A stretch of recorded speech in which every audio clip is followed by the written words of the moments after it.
And now I'm pleased to present Elizabeth O'Malley, who is the Director of, Branch Director of the Office of State Cooperative Programs in the Retail Division. Take it away, Liz. Thanks, Steve. I hope everybody can hear me.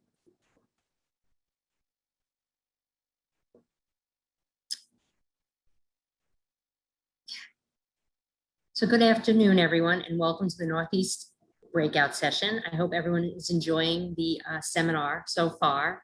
I just wish we could all be together face to face. It's been really too long since I think we've seen anybody.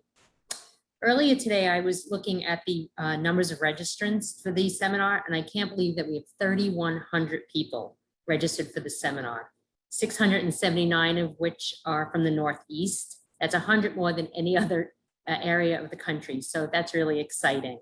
And thank you for joining. I want to start off today by thanking everyone involved in putting this together, including the organizers, the presenters, the moderators, and AFDO, without whom we would not be able to achieve this incredible event. I especially want to thank our own Tom Nerney, who co-chaired this work group and put this seminar together for us. Tom and Tracinda Davis worked countless hours to pull the seminar together in just 3 short months. It really is an amazing feat. Today, my presentation will focus on the Office of State Cooperative Programs, which is the field component of FDA's National Retail Food Team, and in particular, the work done by our retail food specialists, who are the liaisons to the state, local, tribal, and territorial jurisdictions across the country. If you don't know who your specialist is, please get to know them. Put something in the chat box if you want to find out who they are, or just send an email to any of us and we'll let you know and connect you with them. Next slide, please. So today, like I said, my presentation is going to focus on who we are, what we do, how we've adapted in the recent months, and the road that lies ahead for us. Next slide, please, Amy. So who are we? We're the Office of State Cooperative Programs, and this is the current organizational chart for the office. We are fortunate to be led by our director, Lori Farmer, who many of you know very well. We share our office with 2 other divisions, Milk Safety and Shellfish Sanitation. On the right side of the screen, you'll see the Retail Food Division, and it's broken up into 3 branches, but we truly function as a national team. The branches are just supervisory in nature. We really strive hard to make sure that all the branches work very consistently and uniformly so that we give you the same type of service as anybody else in this country. I work very closely with the other 2 branch directors, Kim Destromp and Chris Smith, who many of you probably know. Next slide, please. So these are our retail food specialists across the country. You probably recognize the last 4 specialists in the top row, Valerie Patopsing, Steve Natras, Tom Nerney, and Mary Leong, but all 7 specialists work in branch 1. You can reach out to any of them at any time, but the 4 that you work with most closely are the ones that I mentioned. Next slide, please. So these are where our specialists are located across the country currently. They seem to be kind of focused on the east side of the country right now, but we are at current staff 27. We now, at full staff 27, but currently we have 23, and we are actively trying to hire 4 more. We're also trying to hire a division director. Interviews are currently going on. Next slide, please. So when I'm asked what we are all about, 3 things come to mind: partnership, collaboration, and the multiplier effect. Partnership and collaboration kind of go hand in hand because we're all about working in partnership and collaboration with stakeholders, both internally and externally.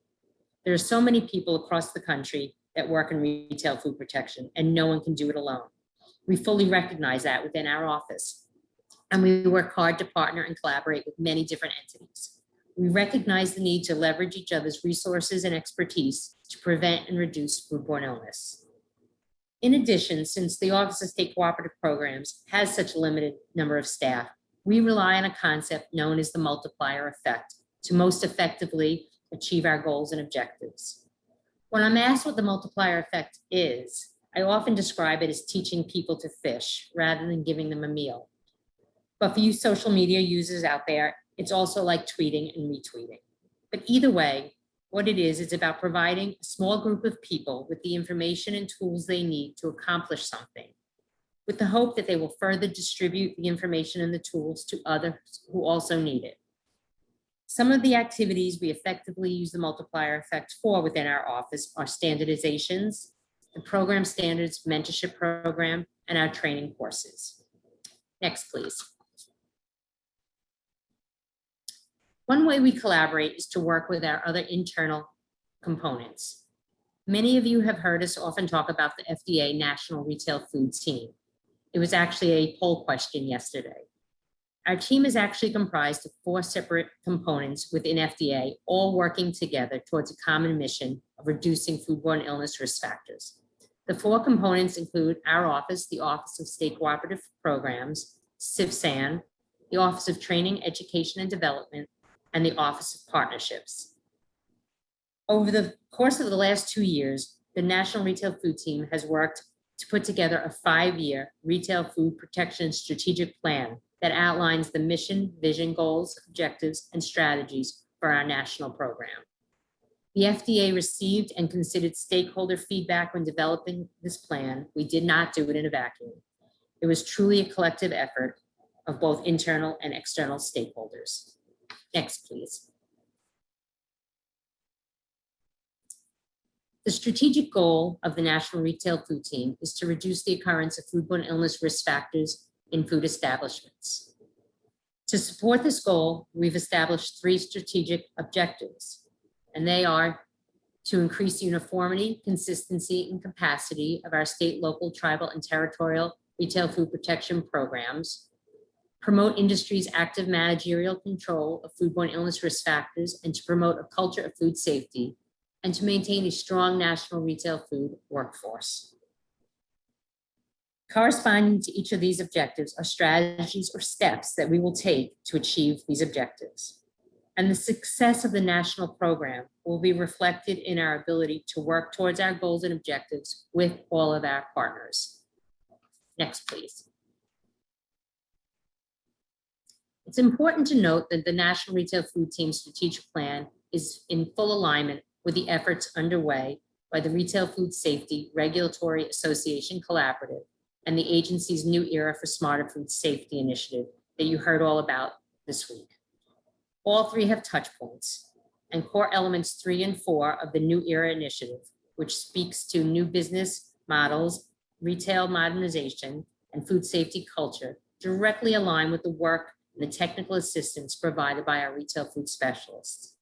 We're all working together on many initiatives, including fostering, supporting, and promoting food safety cultures, developing a national strategy to promote food code adoption, identifying, assessing, and promoting intervention strategies that impact behavior changes that will result in a reduction of occurrence of foodborne illness risk factors, and taking steps to truly modernize retail food safety.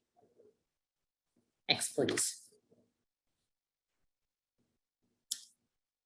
So I said I'd mention a little bit about how we've adapted. And one way we've done that in the last year or so was to really use and embrace technology to continue our work.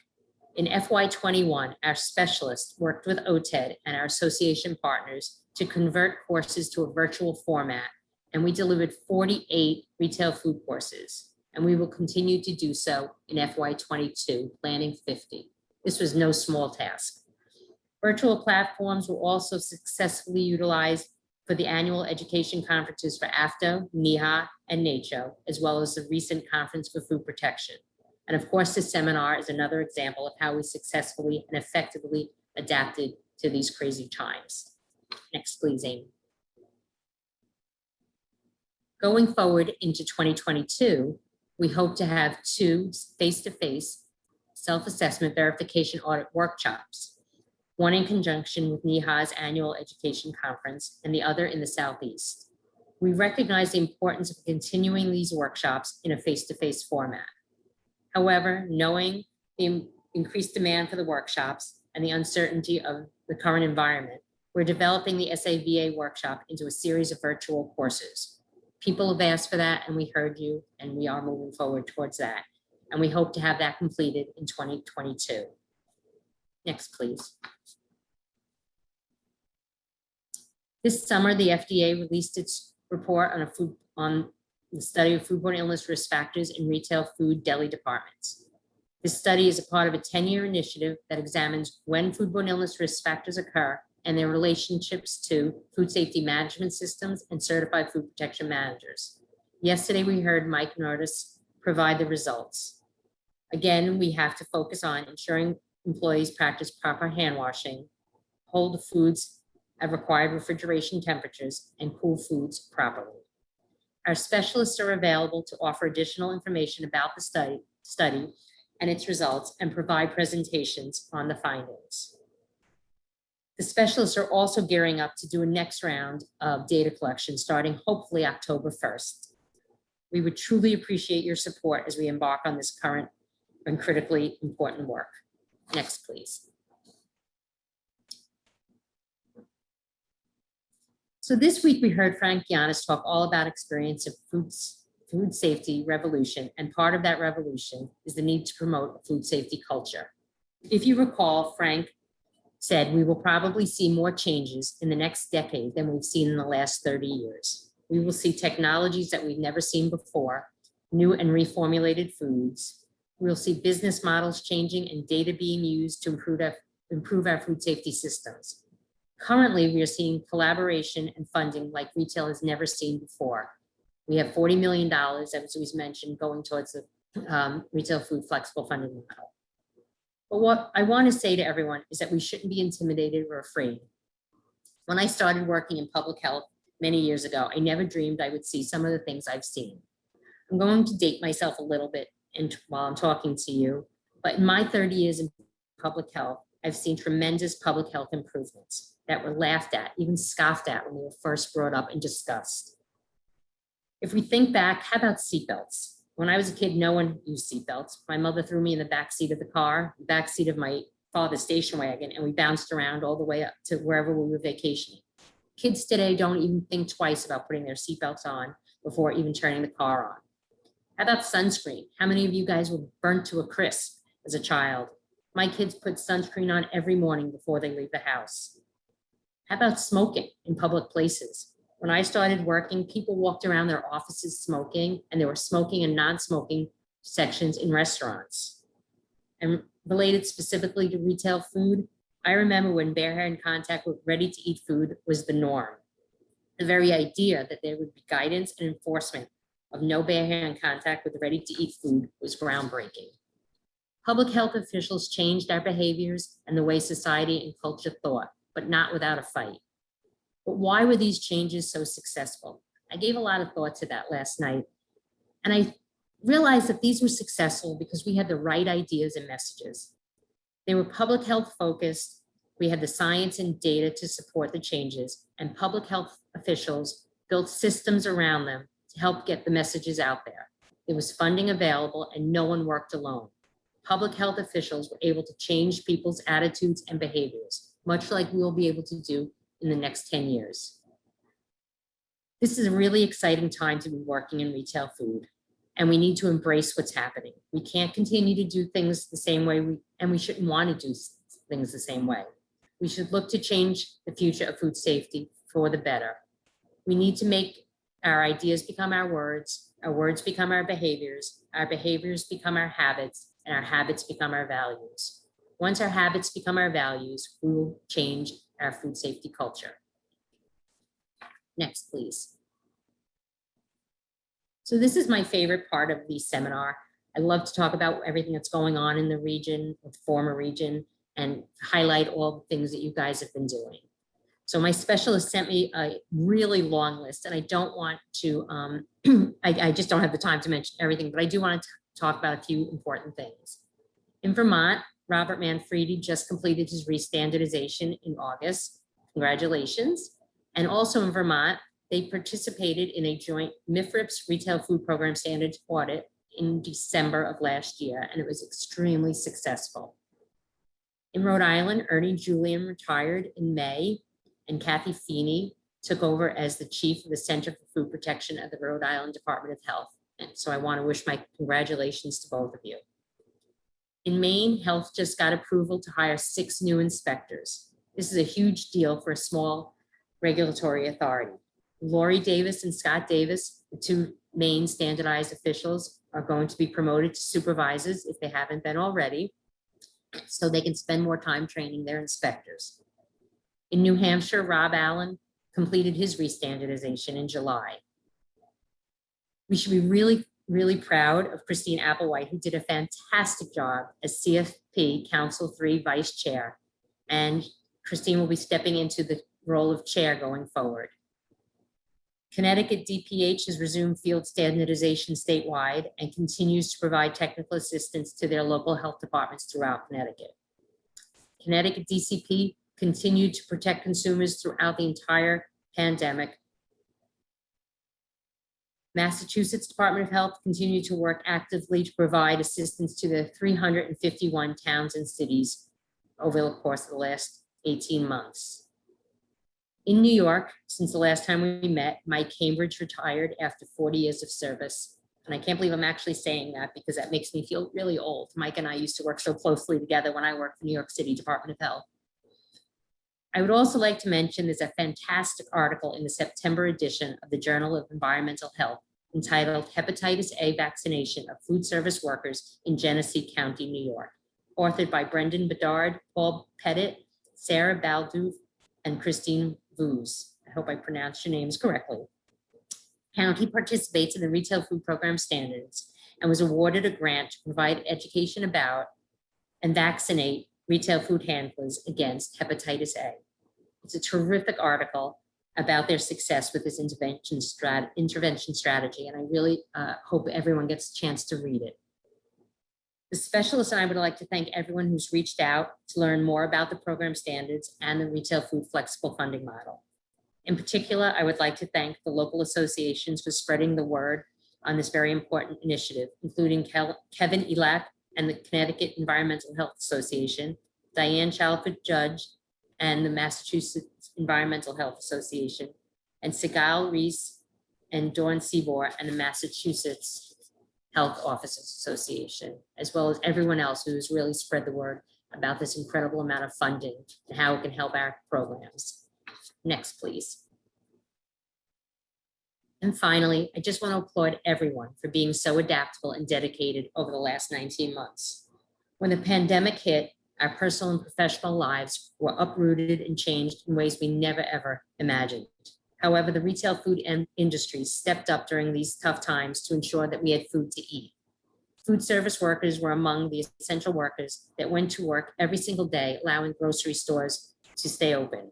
Many businesses had to completely change their models, often delivering food to our doorsteps so that they could survive and we could eat.